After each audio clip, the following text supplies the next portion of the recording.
రైతులు ఆన్లైన్లో urea book చేసుకునే పద్ధతి తొలగించి పాత పద్ధతిలో రైతులకు యూరియా ఇవ్వాలని మంగళవారం జరిగిన రైతు మహాసభలో రైతులు డిమాండ్ చేశారు. యాదాద్రి భువనగిరి జిల్లా ఆలేరు ప్రాథమిక వ్యవసాయ సహకార పరపతి సంఘం మహాసభ ఇన్ఛార్జ్ అధికారి అశోక్ ఆధ్వర్యంలో జరిగింది. ఈ మహాసభలో సంఘం సెక్రటరీ వెంకటరెడ్డి ప్రగతి నివేదిక సమర్పించారు. ఈ సందర్భంగా రైతులు ఆన్లైన్ యూరియా బుకింగ్ తొలగించాలని కోరారు. ఈ సభలో సిపిఐ నాయకులు చెక్కా వెంకటేష్, మాజీ డైరెక్టర్లు గవరల నరసింహులు, రైతులు పాల్గొన్నారు. కాకపోతే ఏంటంటే ఇది రాష్ట్ర ప్రభుత్వం తీసుకున్నటువంటి నిర్ణయం. మన ఒక సొసైటీకే కాదు, రాష్ట్ర వ్యాప్తంగా ఉన్న అన్ని సొసైటీలు కానీ ప్రైవేట్ షాపులలో కూడా ఇదే ఒక పద్ధతి ప్రకారం యాప్ ద్వారానే బుక్ చేసుకొని రైతులు యూరియా పొందాలనేది వాళ్ళు తీసుకున్న నిర్ణయం. దాని ప్రకారమే మనం పోవాల్సి ఉంటుంది. ఇప్పుడు వాళ్ళు ముందు 2 బస్తాలు ఇవ్వమంటే 2 బస్తాలు ఇవ్వటం కానీ, 5 బస్తాలు ఇవ్వమంటే 5 బస్తాలు ఇవ్వటం కానీ, యాప్ ద్వారా బుక్ చేసుకున్న వాళ్ళకి ఇవ్వాలంట కానీ, ఏదైనా వాళ్ళు ఏదైతే విధానాలు ఇచ్చారో ఆ విధానాల ప్రకారమే మనం పోవాల్సి ఉంది. కాబట్టి దానికి సంబంధించి ఎటువంటి డిఫాల్ట్ డిస్ప్యూట్ లేకుండా మన సిబ్బంది చాలా శ్రమపడి యూరియాలో ఎంత గొడవలు ఉన్నా కానీ, తెలిసిన వాళ్ళు ఉన్నా కానీ సీరియల్ తప్పకుండా ఎంత ఇవ్వాలో ఆ లిమిటేషన్స్ ప్రకారం ఇస్తున్నారు. అందులో ఎటువంటి ఇబ్బంది లేకుండా చేస్తున్నాం. సార్ చెప్పినట్టు మేము దాన్ని ఇదివరకు కూడా చెప్పినాము. అధికారుల మీటింగ్లో దాన్ని మళ్ళీ ప్రస్తావన తీసుకొస్తాం. రైతు అన్నప్పుడు అందరికైతే రాదు. అదే ఇంకోటి ఏంటంటే బుక్ చేసుకోవడం అనేది అందరికీ పెద్ద పనులు ఉన్నాయి, చిన్న పనులు ఉన్న వాళ్ళకు చేయనీకి రాదు కదా, దాని దృష్టిలో పెట్టుకుని కొద్దిగా మీరు సడలింపులు ఏమైనా ఉంటే గవర్నమెంట్ అది కాకపోతే మీరు అది ఎక్కప్పుడు ఆడతారు, యాక్చువల్గా పాస్బుక్ ఆడతారు.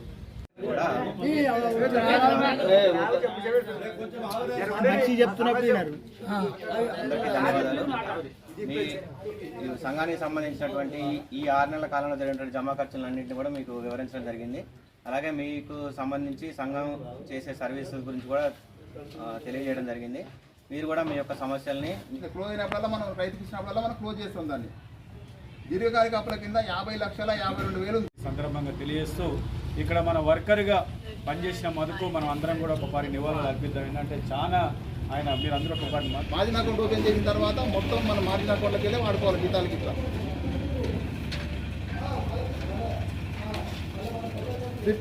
ఫిక్స్డ్ డిపాజిట్ని అంతకుముందు పాత సంఘాలు కావాల్సిన వడ్డీలు ఏంటంటే 55,65,55 రూపాయలు.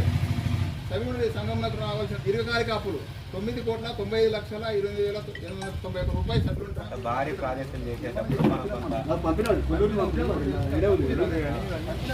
పాలకవర్గం ఉన్నప్పుడే వచ్చింది. అయితే ఈ లోపల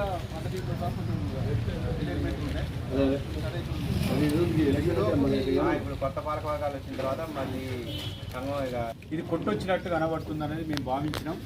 ఒకనాడు ఇక్కడ ధర్నా కూడా కార్యక్రమం పెట్టాం. దీన్ని మా రాష్ట్ర పార్టీ కార్యదర్శి కూనంనేని సాంబశివరావు గారు కూడా ఒక లెటర్ ద్వారా నేను పంపించడం జరిగింది. ఏడీ గారు కూడా ఇక్కడ ఉన్న కలెక్టర్ గారు కూడా పంపించడం జరిగింది. అది కూడా కొంచెం మళ్ళీ మీ చేతిలో ఉండకపోవచ్చు కానీ దానిలో మేము ఈ యొక్క రైతులు కలుసుకున్న దానిలో వీళ్ళందరం కలుసుకోవాలంటే ఇది ఒక కార్యక్రమం. అంటే మీరు అన్నట్టు మార్చిలో లెక్కలు చూసుకోవాలి, కొత్తదనాన్ని మళ్ళీ పోవాలి, పాతది మనం ఆలోచించి కొత్తదనాన్ని పోవాలనే ఉద్దేశంతో నేను మాట్లాడుతూ ఉన్నా.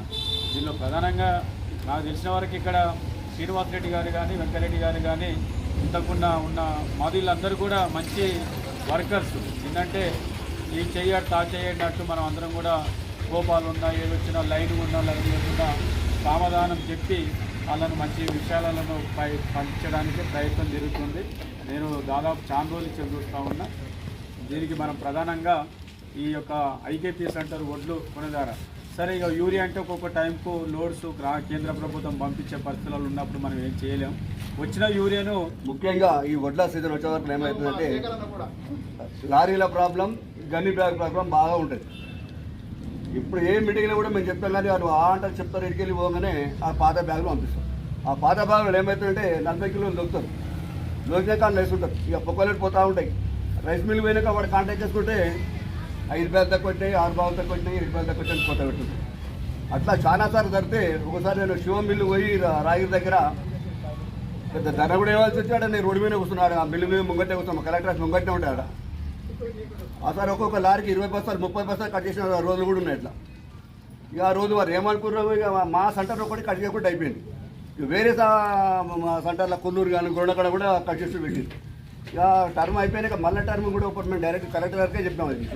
అట్లా సివిల్ సప్లై ఆయన సార్ ఉండే ఆయన ఎప్పుడు ఇప్పుడు ఈసారికి వెళ్ళి మీకు ఏది ఉన్నా కానీ కొత్త బ్యాగులు పంపిస్తామని చెప్పారు కానీ అది ఆచరణలో పెట్టలేదు. పోయినసారి కూడా మాకు 5,000 బ్యాగులు పాత బ్యాగులు వచ్చినాయి. ఇక లారీల విషయానికి వస్తే ఆ కాంట్రాక్టర్ లారీలే ఉండేవి. ఆ కాంట్రాక్టర్ నాకు లారీలు ఉన్నాయని చెప్పి తీసుకుంటాడు. వీడికి ఆడ ఆ లారీలు వీడ గేమ్ ఆడుతుంటారు ఇక్కడ వాళ్ళు. ఎవరైతే 1000 రూపాయలు ఇస్తారో వానికే ఆ లారీ వరుస పెట్టి ఒక సెంటర్కు ఆ లారీ సీరియల్ పంపరు. మహేష్ సార్ కూడా మాకు 5 గుంట గౌరవపల్లి మాకు